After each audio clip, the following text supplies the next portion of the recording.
Hello, my name is Hellen Coninck and I will be presenting my research on the difference in mechanical behavior of glass bead reinforced polyamide 12 specimens produced by laser sintering and injection molding. Additive manufacturing of polymers has existed for quite a while now. What started off as a group of technologies for prototyping purposes has evolved into a group of technologies viable for production in industry. But for broad application of these technologies in industry, an enhancement in the mechanical properties of these parts is needed. That is why recently research started leaning towards fiber reinforced polymer composites with additive manufacturing.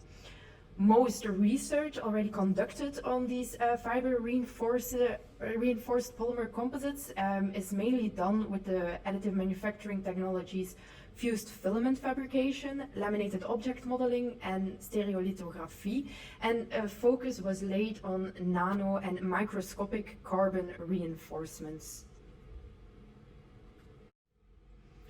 But also laser sintering can benefit from this recent trend towards fiber reinforced additive manufacturing. I will give a small introduction into laser sintering of polymers. So during the laser sintering process, polymer powder is spread onto a build platform, and like all the other additive manufacturing technologies, laser sintering works with a layer based system. So layer after layer, a cross section of the desired product is sintered with a CO2 laser, and if we repeat this process, in the end we can take out of the machine the desired product. With this technology, mostly semi-crystalline thermoplastic polymer powders are used, such as polyamide powder or polyethylene powder. And quite some research was done to find other polymer powder materials that could be applied into the laser sintering process. But this research hit a little bit of a dead end, and a limited amount of new polymer materials were found. To give an example, 95% of all laser sinter parts until today are built with polyamide 12. So there is really a need for a broader material palette with improved mechanical performance. And this is why also for laser sintering, research started leaning towards filler and fiber reinforcements. There was already some research done on reinforcements for laser sintering, but also here this research was focused on nanoscale and microscale fibers and fillers, mainly from carbon and glass. A preference for glass can be noticed in industry, as it is really cost effective, and it is also a popular reinforcement used in conventional manufacturing techniques. So after some research was done, a commercially available glass bead filled polyamide 12 powder was produced. But some questions can be asked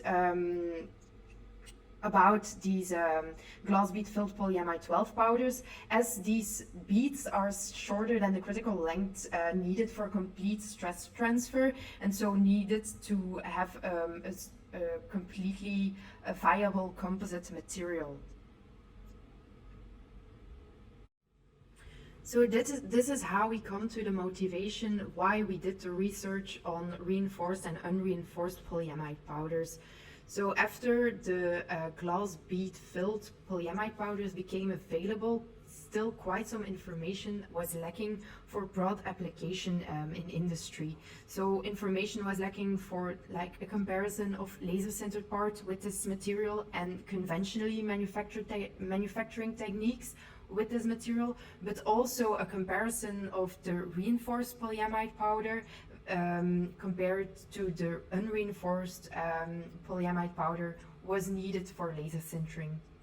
And that is why we decided to do research and compare laser sintering of the glass bead reinforced polyamide 12 powder with samples that were injection molded with the same material, and we did a comparison for both quasi-static and dynamic mechanical performance. And then we also did a comparison between reinforced and regular, so unreinforced polyamide 12 powder. And again, a comparison was made for quasi-static and dynamic mechanical performance. Throughout the whole research, we followed the same methodology. So first we did the sample production, after which we characterized the samples, and then afterwards we did the mechanical testing. So we used three materials. So we have the glass filled, so the glass bead filled polyamide 12, the regular unreinforced polyamide 12 for laser sintering, and then just bulk polyamide 12. The glass-filled samples were all built at KU Leuven, so we did the laser sintering of both the glass-filled and the regular polyamide 12 samples in our lab here at KU Leuven with a DTM Sinter Station 2000. Then we did the injection molding of the glass-filled samples also at KU Leuven, but at Campus Diepenbeek with a DMAG Intellect 50. And the bulk polyamide 12 samples, unreinforced, were made with compression molding and water jet cutting, and this was done by an external company. All the samples were tested as built, so no post-processing was done.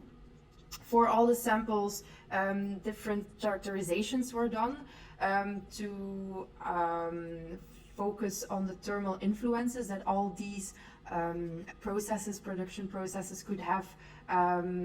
Differential scanning calorimetry was done after each step, and also densities were measured with the Archimedes method.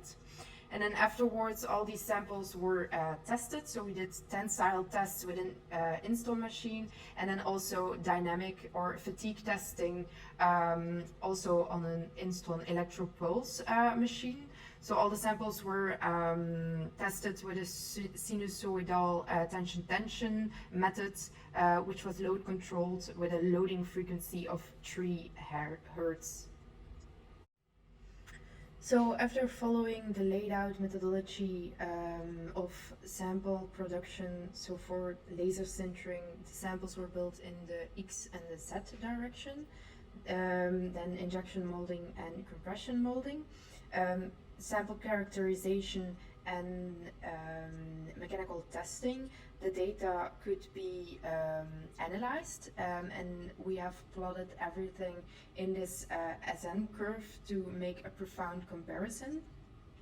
On the left hand side, you can see also plotted in this curve the tensile tests.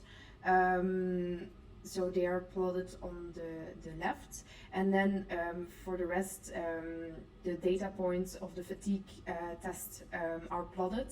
And through these data points, exponential curves were fitted to give an idea about what the samples will do over time. Important to mention is that these fitted curves, the tensile test results are not taken into consideration. So we have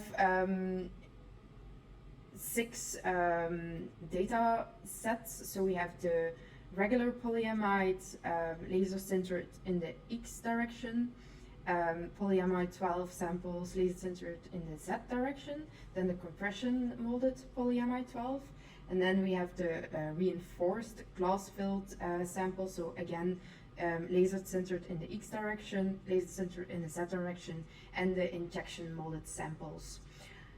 We can immediately see that there is quite a significant difference between the data of the regular polyamide samples and the reinforced polyamide samples. So although significant scatter is present in this fatigue data, we can see that the glass reinforced samples show inferior fatigue behavior compared with conventional polyamide.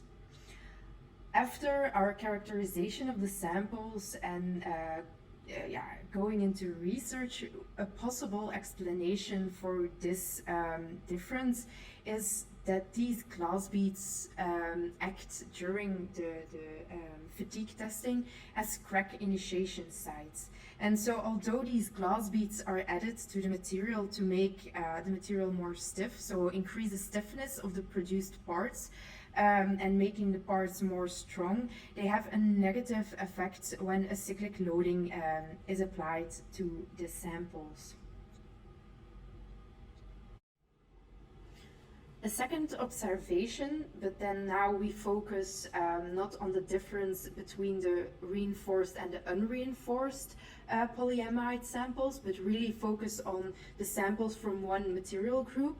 There we can see that although differences in crystallinity, surface roughness, and material density were observed between those samples, the LS, so the laser sinter samples, indicate similar fatigue performance as samples produced by conventional manufacturing techniques. So in this case, if we compare the regular polyamide 12 laser sintered samples with the compression molded ones, we see similar behavior. And also, if we go to the reinforced ones, if we compare the laser sintered samples with the injection molded samples, we see similar fatigue performance. This similarity in fatigue performance is also noticed if we dig deeper into the fatigue data and start looking at the hysteresis curves derived from this fatigue data. So if we look here at the hysteresis curves of the regular polyamide samples, we see that for all tests, the applied load remains stable and constant over time, and which is expected for load-controlled fatigue testing. Also, if we look at the hysteresis curves of the reinforced polyamide samples, we see again that the applied load remains stable and constant, but we can also notice that if from a certain temperature, so if the polyamide reaches the glass transition region, the amorphous polymer chains will start to soften. And as a result, these chains will reorient themselves, and by doing so, the stiffness will decrease. And this is seen in the decreased slope of the hysteresis loop measured just before the fatigue failure, so for the final cycles. And these, so the chains will reorient themselves, and this will lead to a larger deformation at the same stress level. And if we then include also the temperature accumulation, we really see that these samples heat up, which makes it more easy for the amorphous polymer change to rearrange themselves and soften and make it possible to decrease the stiffness and to make the samples deform much more.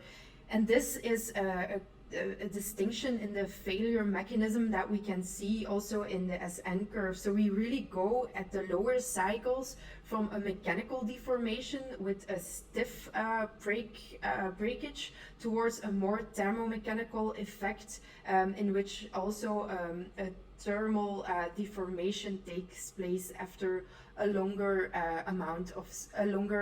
higher amount of cycles. After analyzing all the fatigue data and really make comparisons between the two big material groups, but also comparing the samples of one material group, we can make two most important conclusions of this work. And these are, first, that the laser-sintered samples indicate similar fatigue performance as conventionally produced samples from the same material, which was also highlighted in previous research done by Professor Brecht van Horenweder. And secondly, that glass bead reinforced laser-sintered polyamide samples show inferior fatigue behavior compared to conventional laser-sintered polyamide samples. This probably due to the glass beads present in this material acting as crack initiation sites. So, although these reinforced materials were developed to create parts with increased stiffness and strength, they are not suitable for applications with cyclic loading, which is what industries such as automotive and space really need.